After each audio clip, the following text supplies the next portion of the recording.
Mathai thaina mamangaida yamna sauba leibak amada pamhaiba kauba ningthau ama palamme. Pamhaiba yamna sathiba amadi aranba tauba yadaba ningthau amani. Leibak praja miyamgi oinadi mahaksi isorga pangkhakne. Leita laira kayada mahakna lepa leitana angamba mateng panglamme. Mahakki mafamda aranba namthak tauba sukya yaramde. Karigumba mahakki leibak adugi miyoi amana aranba tauruba thoklabadi ahakpa sairak pirammi. Asigumba ningthaugi thoidokpa afaba magunsing asina leibak adugi miyam khakta natana leibak tubu koliba layam phaubunasu pamhaibabu thagatnaramme. Leibak asida tonganba thawng amasu taurammi. Madudi mafam aduda leiba leisabi khudingmak jagoi saba loinamak haigadabani. Jagoi bu saba ningthina hairabadi nupi sing adudi pakhang makhainasu yamna pamnarammi. Adubu masak matau phana phajarabasu jagoi saba haitragadi nupa amatana pambiramde. Leibak asida masak matau yamna phajabi mama mapagi naitom poksabi malya kaubi nupi amakhak leirammi. Saksuda thodokna phajabi nupini. Adubu mahak jagoi saba asimadi sukhai hairamde. Mahakna honaba yaba honadunasu jagoi sathek amata hairamde. Nongma makhoigi leibak adugi lai haraubada malyasu haitrabasu haitana jagoi saba pamjaman kibana saruk yarammi. Adubu mahaki jagoi khusadu ubada kumhai yengliba miyam adunadi mabuk paiba makai noknaramme. Mayam marak aduda malyaga yamna luna sana tinajabi mata phajatonsu yaurammi. Mahaknasu malyabu amukka hena karem kathainaduna noksin biramme.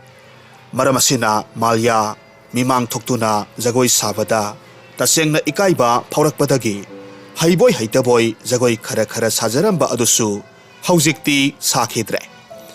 Asumna matam khara haukre ikhang khangaudana handak malya hoigi leibak aduda masak matau yamna phajabi leisabi ama hek hek laktuna miyam punba mafamda mahakki haijaba jagoi sathek khudol tamlamme.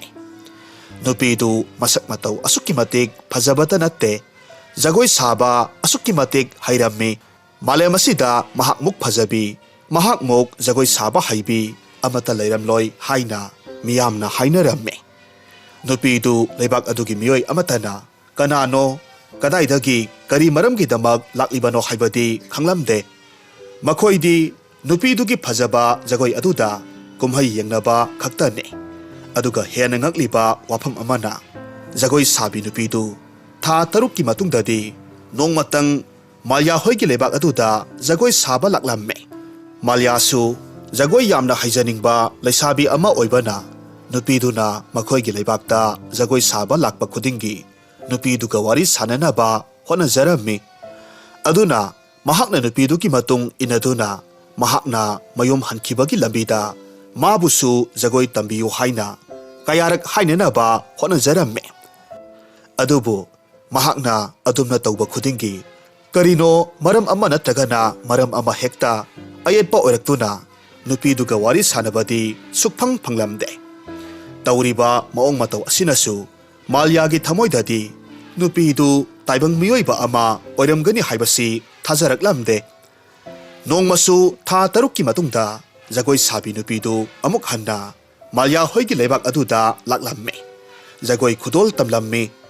Malyasu nupidugi jagoidu yengba laklamme. Mahak ngasidi nupi aduga wari sanaduna mahakpu jagoi tambinaba haijadaba yade haina sap yungna khalamme. Ngaihakki matungdadi nupidu magi jagoi loreduna mayum hangadabagi kaithel asauba leiba maikei adomda chatpa hauki. Malyasu khonglei thuna nupiduki matungda tanaraklamme. Numit adumadi lambi aduda mi kanamata ude.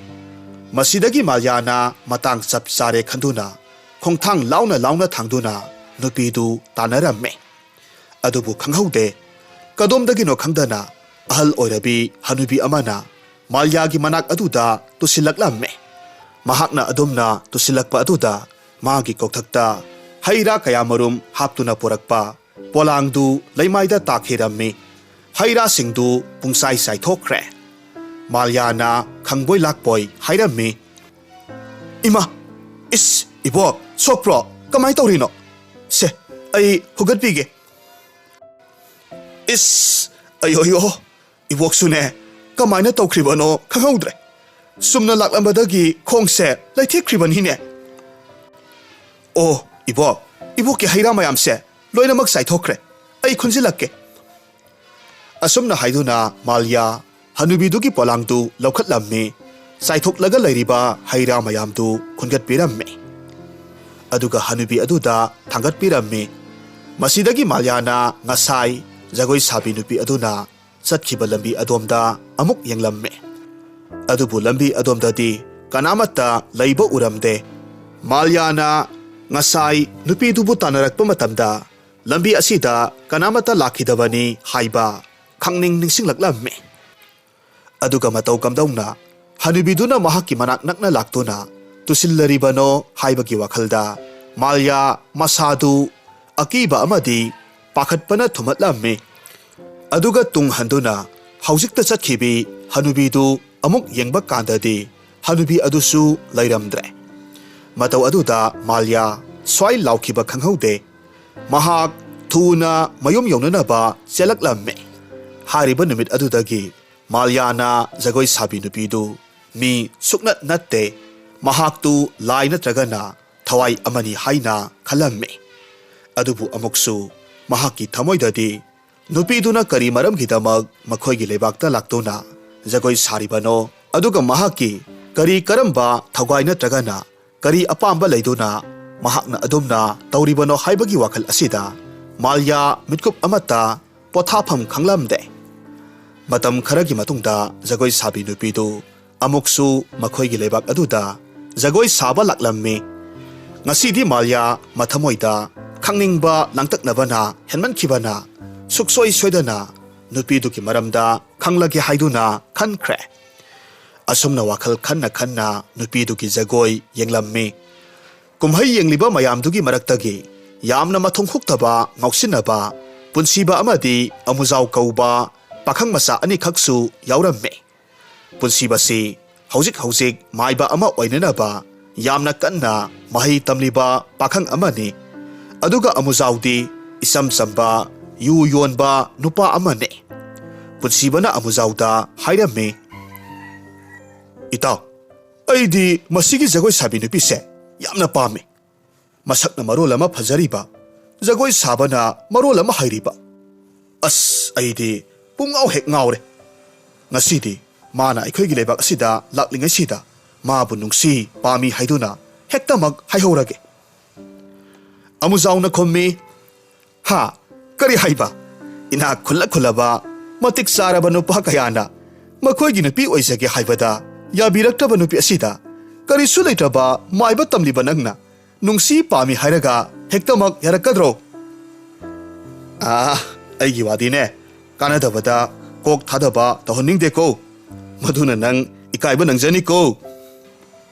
Heraito, Ikaivana, Mi Siba Yaponte. Hyderabadi, Aina Mapami Havasi, Madika Maina, Kangni. Aduna Ito, Nasidi Ai, Magi Mapamda, Aigi Apambase, Soydana Mag, Haidagani. Aduka Ito, Nang na Hausik, Natao Aibunok Ribase, Hayeng Nupisi, Aigi Taloi Gaidu, Oiraba Kanduda, Hayeng Nupise. Aigi Taloigatu, Oiraba Kanduda, Nang Ikaiba Pauser Saniko. Asumna Hainaduna, Makoi, Nupi Duki Jagoi, Loibang Irame. Naihaki Matungdadi, Nupi Adusu, Jagoi Loreduna, Mayumda Hankinaba, Kaitel Asawbagi Lambi Adomda, Matomta Satki. Mahoksana Lambi Adugi Akoivada, Yum Kai Tadabana Maram Oiraga, Matam Ayambada, Mapamdu, Isik Siklame. Malyasu Ngasidi Nupiduki Maramda, Asengba Kangingbana, Lona, Lambigi Nakalda, Hauriba Uwasing Aduda, Lumduna, Laklamme. Matamasida, Jagoi Sabi Nupi Adugi, Mamangda, Kadomdagino Kanghodana, Mongsong Amadagi, Punsiba, Palauna, Songtorak Lamme. Mahakna Adumna Taubaduda, Nupidu, Kangprek Kanglamme. Mahaki Matau Aduda, Punsiba, Nokpet Taurame, Aduka Hairame. Sakhelabi Nuzawo, Mangaw Tiba, Pakang Ayakna, Nangbu nungsiduna laknajaba asida nanggi thamoida aibu sauningba phaurabra. Sakhenbi nanggi asaubadu amukta phathabikho. Aigi oiba thamoigi warolse amukta tabikho. Masidagi nupiduna nokphet tauraduna khumlaklamme. Ibung nasan aihak ibung da karisu saujade. Haibiyo ibung na nasan aigi ifamda haibi ninglibado. Sakhenbi nahaki koloi minglensu aidi khangjade. Tawbatadi madu pumnamak aina amata khangdaba taragasu aigi thamoi asinadi nangbu yamna nungsijarure. Aduna nahaknasu aigi nungsibase amukta ikai khumnabiyu. Ibung madugi oirabadi nasan aibu ngakpiyudo. Aihakti punsi asimagi oina yum panjararoi nungsiba thamjararoi haina wasak sakre. Ibunggi nungsibadu nasanna loksinbidi haiduna nasanbu warubigano. Asi haiduna nupidu satkhige tawramme. Hariba matamaduda punsibana nupiduki khudangdu tap launa phaduna mahaki purikhaudagi wahong matu amakhak puthoraklamme. Aduga nupiduki makokta nantaramme. Asumna tawbaduda nupidu ikhang khangudana wakhal mangduna laimaida taki. Punsibana yamna usitaba minok amaga loinana hairamme. Nangna aigi taloi oibiyu haibasi nasana sukya yaroi haibase aina hanana khange. Aduga nahakti taibang miyoiba amasu natte. Matau kamdongnasu aigi taloi oibiyu haibada yarakadoribano. Nang aibu waruganuko. Nangbu puduna aigi iyum mongba iral yaida chatlage. Nahakpu aigi taloi oirabadi aihaksi sel yamna paiba inak khunba aduga matik magun leiba miyoi ama oigadoribani. Aina su nangbudi luna sana tawbiganida. Nang aibu thajau. Asi haiduna nupi adubu mareng banda thangatuna punaba hotnarammi. Matamaduda nupidu sire mihun yaudre haibasi punsibana khanglaklamme. Matawaduda punsiba ipa pakhatna akoibada kana kana leibage koyeng yengi. Mahakna asumna yenglakpa aduda ngasaidagi makhoigi matung inaraklebi malyadi punsibana ukiba tare khanduna uzau amaki marumda masa thupsinduna lotlamme. Asumna tawbaduda punsibana malyabu ubamakti uhaudre. Punsibana siraba nupiduki haksangdu thangatlaga purammi. Manak aduaida leiramba mongsong amada langsillamme. Aduga mahakti mafamdu thadoktuna senkhre. Mahakna hekchatkibaga malya yamna thuna pakhatna nupidu langthuklamba mongsong adu tamna chansillamme. Adubu angakpagi matongni. Haujikta punsibana hatoklaga hundoklamba nupidugi asiba haksangdu mafam aduda leiramdre. Mataudu ubada malya akibana thumhatkre. Mafam aduda leiba kiraktuna mayum yaunanaba senkiramme. Asumna numittu haukre. Mathangi numitni malya ngarang mahakna thingnarakhiba thodok aduna masadu ngasisu atopa sangsar amada tauduna leibagum tawramme. Adubu mahak wafam adudi kana amatata haidokpa tawramde. Mahakpu hekpokpiba mama memtonda phauba haidoklamde. Mahakna asumna haidoktribagi maramdi punsibasi yamna oktaba mahi tamliba maiba ama oibana karigumba aronba wafamdu mahakna haidokluba matamda magi punsida hena khudongthiba thoklagadra haina khalamme. Matamaduda mahakki mama memtonna mahakpu kaithelda potchei khara leirunaba hairaklammi. Adubu malyadi tasengna kaithel taba lambi aduda chatkadaba kirabani. Adubu mahak mamada aronba wa adubudi hainingdaba oibana karimata hairamdana tuminna kaithel tamna laklammi. Asum lakpana ngarang jagoi sabi nupi adugi asiba haksangna mangkhiba mafamdu yaurakpa matamda mahak yamna akiba pakhatpa phaurammi.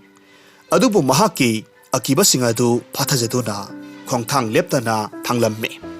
Mahakna asum leptana changsilakpa matamda ngarang nupidugi haksangna mangkhiba mafam adumakki lambi mayai aduda sana masugi apikpa nga masa amakhak ꯐ꯭ꯔꯤꯡ ꯐ꯭ꯔꯤꯡ ꯂꯥꯎꯅ ꯆꯣꯡꯗꯨꯅ ꯂꯩꯔꯝꯕ ꯎꯔꯝꯃꯤ꯫ ꯃꯗꯨ ꯎꯕꯗ ꯊꯨꯅ ꯆꯦꯟꯁꯤꯜꯂꯝꯃꯤ, ꯉꯥꯗꯨꯕꯨ ꯃꯈꯨꯠꯅ ꯈꯨꯟꯒꯠꯂꯝꯃꯤ ꯑꯗꯨꯒ ꯍꯥꯏꯔꯝꯃꯤ, "ꯏꯁ, ꯃꯁꯤꯕꯨ ꯀꯗꯥꯏꯗꯒꯤ ꯀꯅꯥꯅ ꯊꯥꯗꯣꯛꯂꯝꯂꯤꯕ ꯉꯥꯅꯣꯅꯦ? ꯀꯪꯐꯥꯟꯁꯤꯗꯕꯨ ꯉꯥꯁꯦ ꯁꯣꯏꯗꯅꯃꯛ ꯁꯤꯕ ꯇꯥꯔꯦ꯫ ꯑꯩ ꯀꯩꯊꯦꯜ ꯆꯠꯄꯒ ꯂꯥꯏꯔꯤ, ꯑꯄꯤꯛꯄ ꯉꯥ ꯃꯆꯥꯁꯤꯒꯤ ꯊꯋꯥꯏꯁꯦ ꯑꯃꯨꯛꯇ ꯀꯟꯗꯕ ꯌꯥꯗꯦ." ꯑꯁꯨꯝꯅ ꯈꯟꯗꯨꯅ ꯃꯥꯜꯌꯥ ꯉꯥꯗꯨꯕꯨ ꯄꯨꯔꯒ ꯀꯩꯊꯦꯜꯗꯗꯤ ꯆꯠꯇꯗꯨꯅ ꯇꯨꯔꯦꯜ ꯇꯝꯅ ꯂꯥꯛꯂꯝꯃꯤ꯫ ꯇꯨꯔꯦꯜ ꯌꯧꯔꯕꯗ ꯃꯥꯜꯌꯥꯅ ꯇꯣꯔꯕꯥꯟꯗꯨꯗꯒꯤ ꯈꯔ ꯀꯨꯝꯊꯗꯨꯅ ꯉꯥ ꯃꯆꯥ ꯑꯗꯨꯕꯨ ꯇꯨꯔꯦꯜ ꯑꯗꯨꯗ ꯊꯥꯗꯣꯛꯄꯤꯔꯝꯃꯤ꯫ ꯃꯁꯤꯗꯒꯤ ꯃꯍꯥꯛꯁꯨ ꯃꯃꯥꯏ ꯂꯩꯗꯨꯅ ꯆꯠꯀꯦ ꯍꯦꯛ ꯇꯧꯔꯛꯄꯒꯗꯤ ꯀꯗꯣꯝꯗꯒꯤꯅꯣ ꯈꯪꯍꯧꯗꯦ, ꯌꯥꯝꯅ ꯅꯨꯡꯁꯤꯔꯕ ꯄꯦꯅꯥꯒꯤ ꯃꯈꯣꯜ ꯑꯃ ꯇꯥꯔꯛꯂꯝꯃꯤ꯫ ꯃꯈꯣꯜꯗꯨ ꯌꯥꯝꯅ ꯅꯛꯅ ꯇꯥꯕꯅ ꯃꯥꯜꯌꯥꯅ ꯃꯃꯥꯏ ꯂꯩꯊꯣꯛꯇꯨꯅ ꯌꯦꯡꯂꯨꯕ ꯀꯥꯟꯗꯗꯤ ꯑꯉꯛꯄꯒꯤ ꯃꯇꯧꯅꯤ꯫ ꯃꯥꯜꯌꯥꯒꯤ ꯃꯇꯨꯡ ꯑꯣꯏꯔꯞꯅ ꯏꯔꯥꯞ ꯂꯥꯞꯅꯗꯅ ꯂꯨꯔꯕ ꯇꯨꯔꯦꯜꯒꯤ ꯏꯔꯣꯜꯅꯨꯡꯗꯨꯗꯒꯤ ꯃꯁꯛ ꯃꯇꯧ ꯌꯥꯝꯅ ꯐꯖꯔꯕꯤ ꯅꯨꯄꯤ 5ꯈꯛ ꯇꯞꯅ ꯇꯞꯅ ꯐꯥꯎꯒꯠꯂꯛꯄ ꯎꯔꯝꯃꯤ꯫ ꯃꯇꯧ ꯑꯗꯨꯗ ꯃꯥꯜꯌꯥ ꯀꯤꯕꯅ ꯂꯣꯏꯈ꯭ꯔꯦ꯫ ꯃꯤꯠꯀꯨꯞ ꯑꯗꯨꯃꯛꯇꯗ ꯃꯐꯝꯗꯨ ꯊꯥꯗꯣꯛꯇꯨꯅ ꯆꯦꯟꯅꯅꯕ ꯍꯣꯠꯅꯔꯝꯃꯤ꯫ ꯑꯗꯨꯕꯨ ꯃꯍꯥꯛꯀꯤ ꯃꯈꯣꯡ ꯑꯅꯤꯃꯛ ꯃꯥꯅ ꯐꯅ ꯀꯟꯅ ꯊꯥꯡꯅꯅꯕ ꯍꯣꯠꯅꯔꯕꯁꯨ ꯀꯔꯤꯒꯨꯝꯕ ꯑꯃꯅ ꯐꯥꯖꯤꯟꯈꯤꯕꯒꯨꯝ ꯃꯈꯣꯡ ꯑꯅꯤꯗꯨ ꯊꯥꯡꯕ ꯊꯣꯛꯇ꯭ꯔꯦ꯫ ꯃꯍꯥꯛ ꯏꯔꯣꯜꯅꯨꯡꯗꯒꯤ ꯐꯥꯎꯒꯠꯂꯛꯂꯤꯕ ꯅꯨꯄꯤ 5 ꯑꯗꯨꯗ ꯃꯨꯟꯅ ꯌꯦꯡꯉꯤ꯫ ꯅꯨꯄꯤ 5 ꯑꯗꯨꯁꯨ ꯃꯄꯨꯡ ꯐꯥꯅ ꯏꯔꯣꯜꯅꯨꯡꯗꯨꯗꯒꯤ ꯐꯥꯎꯒꯠꯂꯛꯄ ꯃꯇꯝꯗꯗꯤ ꯃꯈꯣꯏ 5ꯃꯛ ꯃꯀꯣꯛꯇꯒꯤ ꯃꯈ꯭ꯋꯥꯡ ꯐꯥꯎꯕ ꯇꯥꯏꯕꯪ ꯃꯤꯑꯣꯏꯕ ꯑꯣꯏꯕ, ꯑꯗꯨꯒ ꯃꯈꯥꯒꯤ ꯁꯔꯨꯛꯅ ꯉꯥꯒꯤ ꯃꯃꯩ ꯑꯣꯏꯕ ꯅꯨꯄꯤ, ꯍꯥꯏꯕꯗꯤ ꯉꯥꯒꯤ ꯂꯥꯏꯔꯦꯝꯕꯤꯁꯤꯡ ꯉꯥꯛꯇ ꯑꯣꯏꯔꯝꯃꯤ꯫ ꯌꯥꯝꯅ ꯉꯛꯂꯤꯕ ꯋꯥꯐꯝ ꯑꯃꯅ ꯅꯨꯄꯤ 5ꯗꯨꯒꯤ ꯃꯔꯛꯇꯒꯤ ꯑꯃꯗꯤ ꯊꯥ 6 ꯈꯨꯗꯤꯡꯒꯤ ꯃꯥꯜꯌꯥ ꯍꯣꯏꯒꯤ ꯂꯩꯕꯥꯛꯇ ꯂꯥꯛꯇꯨꯅ ꯖꯒꯣꯏ ꯍꯦꯛ ꯍꯦꯛ ꯁꯥꯕꯤ ꯅꯨꯄꯤꯗꯨ ꯑꯣꯏꯔꯝꯃꯤ꯫ ꯅꯨꯄꯤꯗꯨ ꯃꯈꯣꯏ 5ꯗꯨꯒꯤ ꯃꯌꯥꯏ ꯊꯪꯕꯗ ꯁꯅꯥꯒꯤ ꯂꯨꯍꯨꯞ ꯑꯃ ꯎꯞꯇꯨꯅ ꯂꯩꯔꯝꯃꯤ꯫ ꯃꯁꯤꯗꯁꯨ ꯅꯠꯇꯅ ꯃꯍꯥꯛ ꯁꯅꯥꯒꯤ ꯇꯥꯡꯕꯜ ꯑꯃꯗ ꯐꯝꯂꯝꯃꯤ꯫ ꯃꯇꯧꯗꯨ ꯎꯕꯗ ꯃꯥꯜꯌꯥꯅ ꯅꯨꯄꯤꯗꯨ ꯉꯥꯒꯤ ꯃꯍꯥꯔꯥꯅꯤꯅꯤ ꯍꯥꯏꯕꯁꯤ ꯈꯪꯂꯝꯃꯤ꯫ ꯃꯁꯤꯗꯒꯤ ꯉꯥ ꯅꯨꯄꯤ ꯃꯍꯥꯔꯥꯅꯤ ꯑꯗꯨꯅ ꯃꯥꯜꯌꯥꯗ ꯃꯣꯃꯣꯟ ꯃꯤꯅꯣꯛꯀ ꯂꯣꯏꯅꯅ ꯍꯥꯏꯔꯝꯃꯤ, "ꯃꯥꯜꯌꯥ, ꯅꯍꯥꯛꯄꯨ ꯑꯩꯅ ꯃꯐꯝ ꯑꯁꯤꯗ ꯑꯩꯒꯤ ꯏꯅꯥꯏ ꯑꯆꯥꯟꯕꯤ ꯑꯃꯒꯤ ꯃꯇꯦꯡꯗꯒꯤ ꯄꯨꯔꯛꯍꯟꯕꯅꯤ꯫ ꯑꯗꯨꯒ ꯅꯪꯅ ꯑꯩꯈꯣꯏꯕꯨ ꯎꯕꯗ ꯑꯀꯤꯕ ꯐꯥꯎꯔꯤꯕꯗꯣ ꯀꯤꯒꯅꯨ꯫ ꯑꯩꯈꯣꯏ ꯅꯪꯉꯣꯟꯗ ꯀꯔꯤꯁꯨ ꯇꯧꯔꯣꯏ꯫ ꯇꯨ ꯌꯦꯡꯉꯨ, ꯑꯩꯒꯤ ꯅꯥꯀꯟꯗ ꯂꯩꯔꯤꯕꯤ ꯏꯅꯥꯏ ꯑꯆꯥꯟꯕꯤ ꯑꯁꯤꯅ ꯑꯄꯤꯛꯄ ꯉꯥ ꯃꯆꯥ ꯑꯃꯒꯤ ꯁꯥꯌꯣꯟ ꯂꯧꯗꯨꯅ ꯅꯪꯕꯨ ꯃꯐꯝ ꯑꯁꯤꯗ ꯑꯩꯅ ꯄꯨꯔꯛꯍꯟꯕꯅꯤ꯫ ꯑꯩꯍꯥꯛꯁꯦ ꯇꯨꯔꯦꯜ ꯑꯁꯤꯕꯨ ꯀꯣꯜꯂꯤꯕ ꯂꯥꯏꯔꯦꯝꯕꯤ ꯏꯔꯩꯃꯅꯤ." ꯃꯥꯜꯌꯥꯅ ꯈꯨꯝꯃꯤ, "ꯍꯥ, ꯀꯔꯤ ꯍꯥꯏꯕ? ꯅꯍꯥꯛꯄꯨ ꯂꯥꯏꯔꯦꯝꯕꯤ ꯏꯔꯩꯃꯅꯤ ꯍꯥꯏꯕ? ꯑꯗꯨꯕꯨ ꯀꯔꯤꯒꯤꯅꯣ ꯅꯍꯥꯛꯅ ꯑꯩꯕꯨ ꯃꯐꯝ ꯑꯁꯤꯗ ꯀꯧꯔꯤꯕꯗꯤ? ꯑꯩꯅ ꯎꯈꯤꯕ ꯅꯍꯥꯛꯀꯤ ꯑꯔꯣꯟꯕꯁꯤꯡꯗꯨ ꯃꯤꯌꯥꯝꯗ ꯍꯥꯏꯗꯣꯛꯇꯨꯅ ꯈꯪꯍꯟꯒꯦ ꯍꯥꯏꯗꯨꯅ ꯑꯩꯕꯨ ꯆꯩꯔꯥꯛ ꯄꯤꯕꯤꯒꯦ ꯈꯟꯕꯤꯔꯤꯕ꯭ꯔꯥ?" ꯂꯥꯏꯔꯦꯝꯕꯤꯅ ꯈꯨꯝꯃꯤ, "ꯏꯍꯦ, ꯑꯉꯥꯎꯕꯤꯁꯤꯗꯤ, ꯅꯍꯥꯛꯀꯨꯝꯕꯤ ꯄꯨꯛꯆꯦꯜ ꯆꯥꯎꯕꯤ ꯑꯃꯕꯨ ꯑꯩꯅ ꯀꯔꯤꯒꯤ ꯆꯩꯔꯥꯛ ꯄꯤꯔꯨꯒꯗꯧꯔꯤꯕꯅꯣ? ꯑꯩꯅ ꯅꯪꯕꯨ ꯃꯐꯝ ꯑꯁꯤꯗ ꯀꯧꯕꯗꯤ ꯅꯪꯉꯣꯟꯗ ꯀꯔꯤꯒꯨꯝꯕ ꯈꯨꯗꯣꯜ ꯑꯃ ꯇꯝꯒꯦ ꯍꯥꯏꯅ ꯀꯧꯕꯅꯤ꯫ ꯅꯪꯅ ꯑꯩꯍꯥꯛꯀꯤ ꯏꯇꯨꯡ ꯏꯟꯅꯗꯨꯅ ꯖꯒꯣꯏ ꯇꯝꯖꯒꯦ ꯍꯥꯏꯗꯨꯅ ꯍꯣꯠꯅꯈꯤꯕ ꯈꯨꯗꯤꯡ ꯑꯩ ꯂꯣꯏꯅꯃꯛ ꯈꯪꯉꯤ꯫ ꯑꯗꯨꯅ ꯉꯁꯤꯗꯤ ꯑꯩꯅ ꯅꯪꯕꯨ ꯌꯥꯝꯅ ꯃꯃꯜ ꯌꯥꯝꯂꯕ ꯈꯨꯗꯣꯜ ꯑꯃ ꯄꯤꯅꯅꯕ ꯅꯪꯕꯨ ꯀꯧꯕꯅꯤ꯫ ꯑꯗꯨꯕꯨꯅꯦ, ꯉꯁꯤ ꯀꯣꯔꯣꯡ ꯅꯣꯡꯖꯥ ꯑꯁꯤꯗꯤ ꯑꯐꯕ ꯅꯨꯃꯤꯠ ꯑꯣꯏꯗꯦ꯫ ꯉꯁꯤꯗꯒꯤ ꯊꯥꯔꯒ ꯅꯨꯃꯤꯠ 8ꯅꯤ ꯍꯦꯛ ꯁꯨꯕꯒ ꯅꯍꯥꯛ ꯇꯨꯔꯦꯜ ꯑꯁꯤꯃꯛꯇꯗ ꯑꯃꯨꯛ ꯂꯥꯛꯎ꯫ ꯃꯇꯝ ꯑꯗꯨꯗ ꯑꯩꯅ ꯅꯍꯥꯛꯀꯤꯗꯃꯛ ꯖꯒꯣꯏ ꯍꯩꯅꯅꯕ ꯑꯇꯥꯡꯕ ꯄꯣꯠꯁꯛ ꯑꯃ ꯄꯤꯒꯦ." ꯏꯃꯥ ꯂꯥꯏꯔꯦꯝꯕꯤ, ꯉꯁꯤ ꯑꯩꯅ ꯇꯥꯔꯤꯕꯁꯤꯕꯨ ꯑꯩꯕꯨ ꯃꯪꯂꯥ ꯇꯥꯏꯕꯪꯂꯥ? ꯏꯃꯥ ꯂꯥꯏꯔꯦꯝꯕꯤꯅ ꯄꯤꯕꯤꯒꯗꯧꯔꯤꯕ ꯇꯥꯡꯂꯕ ꯈꯨꯗꯣꯜꯗꯨ ꯅꯁꯥꯅ ꯍꯦꯛ ꯐꯪꯖꯕꯒ ꯑꯩ ꯖꯒꯣꯏ ꯁꯨꯛꯁꯣꯏ ꯁꯣꯏꯗꯅꯃꯛ ꯍꯩꯔꯒꯗ꯭ꯔꯥ? ꯍꯩꯔꯒꯅꯤ꯫ ꯑꯗꯨꯒ ꯁꯨꯞꯅꯇꯪꯒꯤ ꯏꯆꯝ ꯆꯝꯅ ꯍꯩꯒꯗꯕ ꯅꯠꯇꯦ꯫ ꯅꯍꯥꯛꯅ ꯃꯥꯂꯦꯝ ꯑꯁꯤꯗ ꯈ꯭ꯋꯥꯏꯗꯒꯤ ꯖꯒꯣꯏ ꯍꯩꯕꯤ ꯑꯃ ꯑꯣꯏꯕ ꯉꯝꯗꯧꯔꯤꯕꯅꯤ꯫ ꯋꯥꯐꯝꯁꯤ ꯇꯥꯔꯨꯕꯗ ꯃꯥꯜꯌꯥ ꯍꯔꯥꯎꯕꯒꯤ ꯉꯝꯈꯩ ꯂꯩꯈꯤꯗ꯭ꯔꯦ꯫ ꯂꯥꯏꯔꯦꯝꯕꯤ ꯏꯔꯩꯃꯗ ꯍꯟꯖꯤꯟ ꯍꯟꯖꯤꯟ ꯈꯨꯔꯨꯝꯂꯝꯃꯤ꯫ ꯃꯁꯤꯗꯒꯤ ꯃꯥꯜꯌꯥꯅ ꯋꯥꯈꯜ ꯉꯥꯏꯍꯥꯛ ꯈꯟꯗꯨꯅ ꯂꯥꯏꯔꯦꯝꯕꯤ ꯏꯔꯩꯃꯗ ꯍꯥꯏꯔꯝꯃꯤ, "ꯑꯗꯨꯕꯨ ꯏꯃꯥ, ꯅꯁꯥꯅ ꯏꯃꯥꯗꯒꯤ ꯈꯪꯖꯅꯤꯡꯕ ꯋꯥ ꯑꯃꯈꯛꯇꯤ ꯂꯩꯖꯔꯤꯗꯣ?" ꯂꯥꯏꯔꯦꯝꯕꯤꯅ ꯈꯨꯝꯃꯤ, "ꯍꯥꯏꯌꯨ, ꯀꯔꯤ ꯋꯥꯐꯝꯅꯣ?" Ima Lairembi, karigino nahakna tha taruk khutingi aikhoigi leibakta laktuna jagoi saribasibo. Nahaki kari karamba thawgai leiduna adumna tawribano. Lairembi na khommi, "Oh, madugi oire.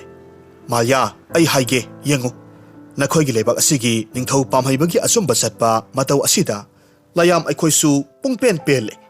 Aduna leibak asibu yaifabata oinaba wata padaba oinaba haiduna aikhoina hotnabane. Aduga aina tha taruk khudingi lepa leitana jagoi saraga nakhoibu nungai hanaba hotnaribane. Adubu aibu phatraba mihuk sawba namu taibang punsiba hairiba nupa aduna phananaba honakhiba namit aduda sakiba jagoido nakhoibu nungai hanabagidamak hi yaigi oiba lambi aduda punabagi thongdo hangdokpagi jagoine. Adubu mahakna aigi ifamda tawkiba phatraba thabak aduna hawjikti aihak ningba yamna kaire. Aduna nakhoigi leibakta aina pigadoriba hi yai adusu piraroi. Adubune aina nangi thamoibudi mayek sengna khangpana nahakpu asamba khudol amatangdi tamgi haina honabani. Asumna wari sanaraba matungda Lairembi Iremana Malyabu numit 8 nigi matungda laknana ba hairamlaga mahaksu adumak irol nung aduda lupthakre. Masidagi Malya ngasai makai phazilamba makhong adusu thadoraktuna mahaksu kaithial tamna laklammi. Kaithial yorabada mamana mangonda leira u haina sinarakhiba potchai singadu leiringai leibak ningthaugi manai asanbana leibak pungjaw thinduna paw amakhak lauthoraklammi. Madudi ngasidagi numit 8 nigi matungda leibak adugi oina chahi khudingi pangthokpa nupi singtagi oiba jagoi sangdamnabagi thoramdu pangthoklagani. Aduga thoram aduda leibak kayagi inak khunba pakhangsing amadi leima ningthau kayasu saruk yagadauri. Aduga jagoi haibising adudagi pakhangsingna magi apamba nupi khanagani haibagi paw lauramme.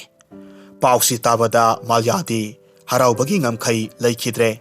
Nongma haukibana Lairembi Iremana Malyada mahakki manakta lau hairamba numittu yaurakle. Malya nonganba ngaiba ngamde.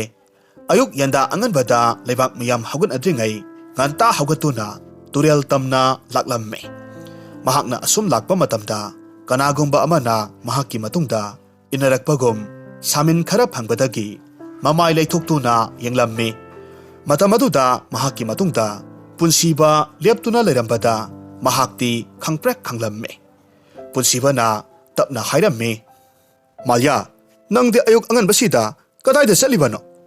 Nanggumbi leisabi masa amana mi pong kanamata hagun adringai turelomda chatlibasibu nate nangbu kidabro na he." Ibung punsiba, ay tureldagi ising sokpa laklambane. Aikhoy imado horen haugalakpaga athapada aruba thabak ama chatkadaba leiba. Adugi ngana chak thonggi haiduna ising sokpa laklamba. "Oh, ising sokpa lakpani di hai. Aduga nangdi ising di kadaida soktoriba? Nakhutta chafusu amata paide." "Haima, aidi hobe lakpada kauraba male. Ai amukta laurukhige." Asumna haijinaduna Malya punsibana singnadanaba amuk hanna chasinaramme. Khara chatlaba matungda Malyana umang taba lambi adomdagi turel yaunanaba laklamme. Matamaduda mahakna punsibana turel taba lambi adomda makhutta maikhu wangwang launa karaba leibakna saba safu ama pairaduna karinoma tauba uramme. Hanadagisu punsibadi phattaba mi ama oibana Malyanasu ngasi mahakna tawriba thabaksi phattaba thabak ama oiramgani haina khalammi. Aduna mahak umang adomdagi lumduna laklamme. Punsibana tawriba singdu uzaw amagi marumda lumduna lona yengi. Matamaduda punsibana masinda laiwa khara sonduna Malyagi makhura phaijawbu hananaba masinda solaklamme. Madu tarubada Malya masadu pakhatpana loikre. Tung handuna sienkinaba hotnabada sei akangba amada netluduna makhol thokhirammi.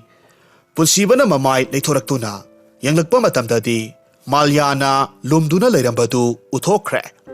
Malya ꯄꯨꯟꯁꯤꯕꯅ ꯎꯈꯤꯕꯗꯨꯗ ꯃꯊ꯭ꯋꯥꯏ ꯍꯤꯡꯅꯅꯕ ꯌꯥꯝꯅ ꯀꯟꯅ ꯆꯦꯟꯈꯤ꯫ ꯄꯨꯟꯁꯤꯕꯅ ꯃꯍꯥꯛꯄꯨ ꯍꯥꯠꯂꯒꯦ ꯃꯇꯥꯒꯨꯝ ꯇꯥꯟꯅꯔꯛꯂꯝꯃꯤ꯫ ꯃꯥꯜꯌꯥ ꯀꯟꯅ ꯆꯦꯜꯂꯛꯇꯨꯅ ꯄꯨꯟꯁꯤꯕꯅ ꯈꯪꯗ꯭ꯔꯤꯉꯩ ꯑꯁꯣꯡꯕ ꯃꯣꯡꯁꯣꯡ ꯑꯃꯗ ꯂꯣꯠꯂꯒ ꯂꯩꯍꯧꯕꯗꯒꯤ ꯄꯨꯟꯁꯤꯕꯅꯁꯨ ꯊꯤꯕ ꯐꯪꯈꯤꯗ꯭ꯔꯦ꯫ ꯃꯇꯝ ꯑꯗꯨꯃꯛꯇꯤ ꯐꯅ ꯌꯥꯝꯅ ꯊꯦꯡꯖꯤꯜꯂꯛꯂꯕꯅꯤ꯫ ꯖꯒꯣꯏ ꯆꯥꯡꯗꯝꯅꯕꯒꯤ ꯊꯧꯔꯝ ꯑꯗꯨꯁꯨ ꯍꯧꯒꯗꯕ ꯄꯨꯡꯖꯥ ꯈꯖꯤꯛꯇꯃꯛ ꯉꯥꯏꯁꯤꯜꯂꯛꯂꯝꯃꯤ꯫ ꯑꯗꯨꯅ ꯃꯥꯜꯌꯥ ꯄꯨꯟꯁꯤꯕ ꯆꯠꯈ꯭ꯔꯕꯔꯥ ꯍꯥꯏꯗꯨꯅ ꯀꯣꯌꯦꯡ ꯌꯦꯡꯂꯛꯄ ꯀꯥꯟꯗ ꯀꯅꯥꯁꯨ ꯂꯩꯕ ꯎꯗ꯭ꯔꯦ꯫ ꯃꯍꯥꯛ ꯇꯨꯔꯦꯜ ꯇꯝꯅ ꯆꯦꯜꯂꯛꯈꯤ꯫ ꯇꯨꯔꯦꯜ ꯌꯧꯔꯕꯗ ꯉꯥꯏꯍꯥꯛ ꯂꯦꯞꯇꯨꯅ ꯇꯨꯃꯤꯟꯅ ꯂꯩ꯫ ꯃꯍꯥꯛꯇꯤ ꯂꯥꯏꯔꯦꯝꯕꯤ ꯏꯔꯩꯃꯕꯨ ꯀꯔꯝꯅ ꯀꯧꯒꯗꯒꯦ ꯍꯥꯏꯕ ꯈꯪꯍꯧꯗꯕꯅ ꯇꯧꯐꯝ ꯈꯪꯗꯅ ꯇꯨꯔꯦꯜꯒꯤ ꯏꯁꯤꯡꯗꯨ ꯃꯈꯨꯠꯇ ꯈꯨꯖꯣꯛ ꯈꯨꯖꯣꯛ ꯀꯟꯗꯨꯅ ꯂꯥꯏꯔꯦꯝꯕꯤ ꯏꯔꯩꯃꯕꯨ ꯀꯧꯖꯔꯝꯃꯤ꯫ ꯑꯗꯨꯕꯨ ꯂꯥꯏꯔꯦꯝꯕꯤ ꯏꯔꯩꯃꯗꯤ ꯏꯔꯣꯜ ꯅꯨꯡꯗꯨꯗꯒꯤ ꯐꯥꯎꯒꯠꯂꯛꯂꯝꯗꯦ꯫ ꯃꯇꯧ ꯑꯗꯨꯗ ꯃꯥꯜꯌꯥ ꯇꯣꯔꯕꯥꯟꯗꯨꯗ ꯐꯝꯗꯨꯅ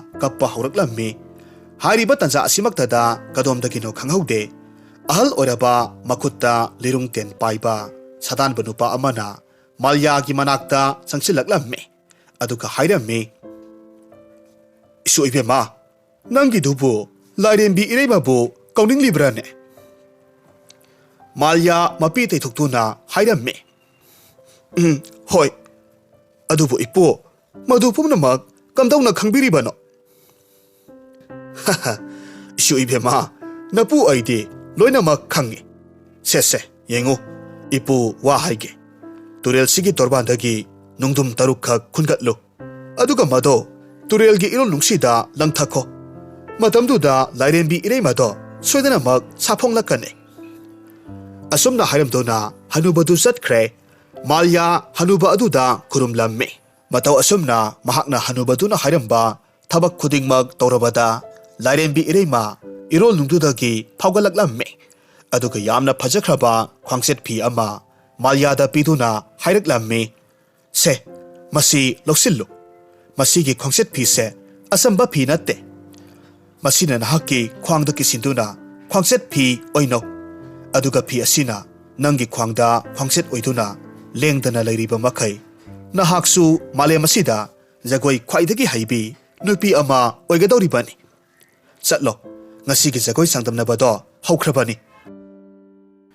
ꯃꯥꯜꯌꯥ ꯐꯤꯗꯨ ꯂꯧꯗꯨꯅ ꯖꯒꯣꯏ ꯆꯥꯡꯗꯝꯅꯔꯤꯕ ꯃꯐꯝꯗꯨ ꯇꯝꯅ ꯂꯥꯛꯂꯝꯃꯤ꯫ ꯃꯐꯝꯗꯨ ꯌꯧꯔꯕꯗ ꯖꯒꯣꯏ ꯁꯥꯒꯗꯕꯤ ꯅꯨꯄꯤ ꯀꯌꯥꯃꯔꯨꯝ ꯃꯥꯒꯤ ꯃꯃꯤꯡ ꯀꯧꯊꯣꯔꯛꯄ ꯉꯥꯏꯗꯨꯅ ꯂꯩꯔꯝꯃꯤ꯫ ꯃꯁꯤꯗꯒꯤ ꯃꯥꯜꯌꯥꯁꯨ ꯏꯔꯩꯃꯅ ꯄꯤꯔꯛꯄ ꯐꯤꯗꯨ ꯈ꯭ꯋꯥꯡꯆꯦꯠ ꯁꯦꯠꯆꯤꯜꯂꯒ ꯂꯩꯁꯥꯕꯤ ꯃꯌꯥꯝ ꯂꯦꯞꯂꯤꯕꯗꯨꯗ ꯌꯥꯎꯁꯤꯜꯂꯝꯃꯤ꯫ ꯃꯇꯝ ꯑꯁꯤꯗ ꯃꯍꯥꯛꯀꯤ ꯃꯇꯥ ꯐꯖꯇꯣꯟꯅ ꯃꯥꯜꯌꯥꯒꯤ ꯃꯅꯥꯛꯇ ꯆꯪꯁꯤꯜꯂꯛꯂꯝꯃꯤ꯫ ꯑꯗꯨꯒ ꯍꯥꯏꯔꯝꯃꯤ, "ꯏꯇꯥ, ꯅꯪꯕꯨ ꯖꯒꯣꯏ ꯁꯥꯒꯗꯧꯔꯤꯕ꯭ꯔꯣ?"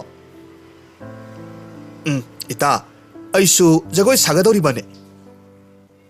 "ꯑꯣ, ꯑꯗꯨ ꯅꯪꯕꯨ ꯍꯩꯕꯨ ꯍꯩꯒꯗꯧꯔꯤꯕ꯭ꯔꯣ? ꯃꯤꯌꯥꯝ ꯑꯁꯤꯅ ꯅꯣꯛꯅꯕꯤꯗ꯭ꯔꯤꯉꯩ ꯏꯔꯦꯝ ꯂꯦꯝꯅ ꯊꯣꯛꯍꯧꯕꯅ ꯐꯗꯧꯔꯤꯕ꯭ꯔꯣ ꯏꯇꯥ ꯅꯪꯕꯨ?" ꯃꯥꯜꯌꯥ ꯐꯖꯇꯣꯟꯒꯤ ꯀꯔꯦꯝꯅꯕ ꯋꯥꯐꯝ ꯑꯗꯨꯗ ꯃꯊ꯭ꯋꯥꯏ ꯈꯖꯤꯛꯇꯪ ꯅꯨꯡꯉꯥꯏꯔꯝꯗꯦ꯫ ꯑꯗꯨꯕꯨ ꯍꯟꯗꯛꯇꯤ ꯃꯍꯥꯛꯁꯨ ꯌꯥꯝꯅ ꯊꯥꯖꯕ ꯑꯃꯒ ꯂꯣꯏꯅꯅ ꯍꯥꯏꯔꯛꯂꯝꯃꯤ, "ꯏꯇꯥ, ꯑꯩꯁꯨ ꯉꯁꯤꯗꯤ ꯖꯒꯣꯏꯁꯦ ꯅꯤꯡꯊꯤꯅ ꯇꯝꯂꯒ ꯂꯥꯛꯂꯕꯅꯤ꯫ ꯑꯗꯨꯅ ꯉꯁꯤꯗꯤ ꯑꯩꯁꯨ ꯖꯒꯣꯏ ꯐꯖꯅ ꯁꯥꯕ ꯍꯩꯔꯅꯤ." ꯑꯁꯨꯝꯅ ꯍꯥꯏꯅꯗꯨꯅ ꯂꯩꯁꯥꯕꯤꯁꯤꯡ ꯑꯗꯨ ꯃꯥꯒꯤ ꯃꯃꯤꯡ ꯀꯧꯊꯣꯛꯇꯨꯅ ꯖꯒꯣꯏ ꯃꯊꯪ ꯁꯥꯕ ꯍꯧꯅꯔꯛꯂꯝꯃꯤ꯫ ꯉꯥꯏꯍꯥꯛꯀꯤ ꯃꯇꯨꯡꯗꯗꯤ ꯃꯥꯜꯌꯥꯒꯤꯁꯨ ꯃꯃꯤꯡ ꯀꯧꯊꯣꯔꯛꯇꯨꯅ ꯖꯒꯣꯏ ꯁꯥꯒꯗꯕꯒꯤ ꯁꯦꯝ ꯁꯥꯔꯗꯨꯅ ꯊꯣꯔꯛꯂꯝꯃꯤ꯫ ꯃꯍꯥꯛꯅ ꯊꯣꯔꯛꯄꯗꯨꯗ ꯂꯩꯕꯥꯛꯇꯨꯒꯤ ꯃꯤꯑꯣꯏ ꯈꯔ ꯑꯃꯗꯤ ꯃꯆꯤꯟ ꯈꯨꯝꯅꯗꯨꯅ ꯅꯣꯛꯄ ꯍꯧꯅꯔꯛꯂꯝꯃꯤ꯫ ꯑꯗꯨꯕꯨ ꯃꯗꯨ ꯄꯨꯝꯅꯃꯛ ꯈꯪꯁꯤꯟꯅꯗꯕ ꯁꯥꯗꯨꯅ ꯃꯥꯜꯌꯥ ꯖꯒꯣꯏ ꯁꯥꯕ ꯍꯧꯔꯛꯈꯤ꯫ ꯑꯉꯛꯄꯒꯤ ꯃꯇꯧꯅꯤ, ꯖꯒꯣꯏ ꯁꯥꯕ ꯁꯨꯛꯍꯩ ꯍꯩꯈꯤꯗꯕ ꯃꯥꯜꯌꯥꯗꯨ ꯉꯁꯤꯗꯤ ꯑꯁꯨꯛꯀꯤ ꯃꯇꯤꯛ ꯐꯖꯅ ꯖꯒꯣꯏ ꯁꯥꯔꯛꯂꯝꯃꯤ꯫ ꯂꯩꯕꯥꯛ ꯑꯗꯨꯒꯤ ꯃꯤꯌꯥꯝ ꯑꯗꯨꯗꯤ ꯃꯥꯜꯌꯥꯕꯨ ꯎꯕꯗ ꯄꯨꯡꯉꯛ ꯉꯛꯅꯈ꯭ꯔꯦ꯫ ꯑꯗꯨꯒ ꯃꯍꯥꯛꯀꯤ ꯐꯖꯔꯕ ꯖꯒꯣꯏ ꯁꯥꯊꯦꯛ ꯑꯗꯨꯅꯁꯨ ꯃꯈꯣꯏ ꯄꯨꯝꯅꯃꯛꯄꯨ ꯁꯨꯝꯍꯠꯈ꯭ꯔꯦ꯫ ꯑꯁꯨꯝꯅ ꯂꯩꯁꯥꯕꯤ ꯃꯌꯥꯝꯗꯨ ꯖꯒꯣꯏ ꯁꯥꯕ ꯂꯣꯏꯔꯗꯨꯅ ꯀꯨꯝꯍꯩ ꯌꯦꯡꯕ ꯂꯥꯛꯂꯤꯕ ꯄꯥꯈꯪꯁꯤꯡ ꯑꯗꯨꯅ ꯂꯩꯁꯥꯕꯤꯁꯤꯡ ꯑꯗꯨꯗꯒꯤ ꯃꯥꯒꯤ ꯑꯄꯥꯝꯕ ꯅꯨꯄꯤꯁꯤꯡ ꯈꯟꯅꯔꯝꯃꯤ꯫ ꯐꯖꯇꯣꯟꯁꯨ ꯏꯅꯥꯛ ꯈꯨꯜꯂꯕ ꯂꯂꯣꯟꯕ ꯅꯨꯄꯥ ꯑꯃꯅ ꯈꯟꯈꯤꯔꯝꯃꯤ꯫ ꯑꯗꯨꯒ ꯃꯥꯜꯌꯥꯗꯤ ꯊꯪꯅꯕ ꯂꯩꯕꯥꯛꯀꯤ ꯅꯤꯡꯊꯧꯒꯤ ꯃꯅꯥꯏ ꯁꯦꯅꯥꯄꯇꯤ ꯑꯃꯅ ꯃꯍꯥꯛꯄꯨ ꯈꯜꯂꯝꯃꯤ꯫ ꯃꯥꯜꯌꯥꯒꯤ ꯃꯃꯥ ꯃꯦꯝꯇꯣꯟꯁꯨ ꯃꯆꯥꯅꯨꯄꯤꯅ ꯑꯗꯨꯝꯅ ꯖꯒꯣꯏ ꯅꯤꯡꯊꯤꯅ ꯁꯥꯕ ꯍꯩꯔꯝꯕꯗꯨꯗ ꯄꯨꯡꯉꯛ ꯉꯛꯈ꯭ꯔꯦ꯫ Aduga mahakna chatnabigi matung inna masanupibu khalliba nupa aduda tha amagi matungda makhoigi ahal lamansing makhoida tharaknaba hairamme. Asumna kumhai adusu loiredona makhoisu mayumda hanarakle. Tanza asida phajatona mata malyagi manakta harauna chansilaklamme. Aduga hairamme. Ita, nangdi aduk yamna phajaba jagoidu kamdongna saba hairamlibano. Hana mamang matamtadi nangse jagoi sathek amatasu tambangam davani. Nate nangbo jagoidu kanadagi tamduribano. Aisu nangna hariba adumna jagoido ningthina saba hainingi. Aduna ita jagoi tamlibo ozado aingodasu haibiyu. Mangonda ai haksu jagoi khara tamjage. Masidagi malyana akoiba aduda mirak narak yenglaga Fajatonda Lairembina pirakpa khwangset adu utlaga mahakna jagoi saba hairibasi khwangset asina haihallibani haiba khanghallamme. Mahakna asumna toribasi magi thamoidadi Fajatonbu mahaki yamna thajabi mata oibana aronba pumnamak karisu singnadana haiduklibani. Aduga Fajatonsu khwangset aduda ngaihak munna yenglaga wakhal ngaihak khalaga tapna amuk hairaklamme. Ita, ay wa amatadi haihoge. Yengo, khwangset asigi afaba magun adubudi aikoina su khangle. Adubu ita, masigi phattaba magundi lairamloidra. Khwangset si aikoina sum sijinnabada phattaba oirakpa yabagi maong kadi laibra. Ita, madudi lairamgadaba mande. Karigumba adugumba wafam ka lairabadi Lairembi imana soidanamak haibirakani. Adubu mahaknasu madugi maramda karimata hairakriba asinadi adugumba amata lairamgadaba mande. Phajatona khummi adumnabu karisu akaiba laitrabadi yamna phaiye. Ado ita pharene aisu ngasigidi yumda hankrage nangsu hankroko. Hapsariba warisi yamna sangbana maram oiraga ahanba saruk losinjarage makha taba saruk amuk ngaiminarasi.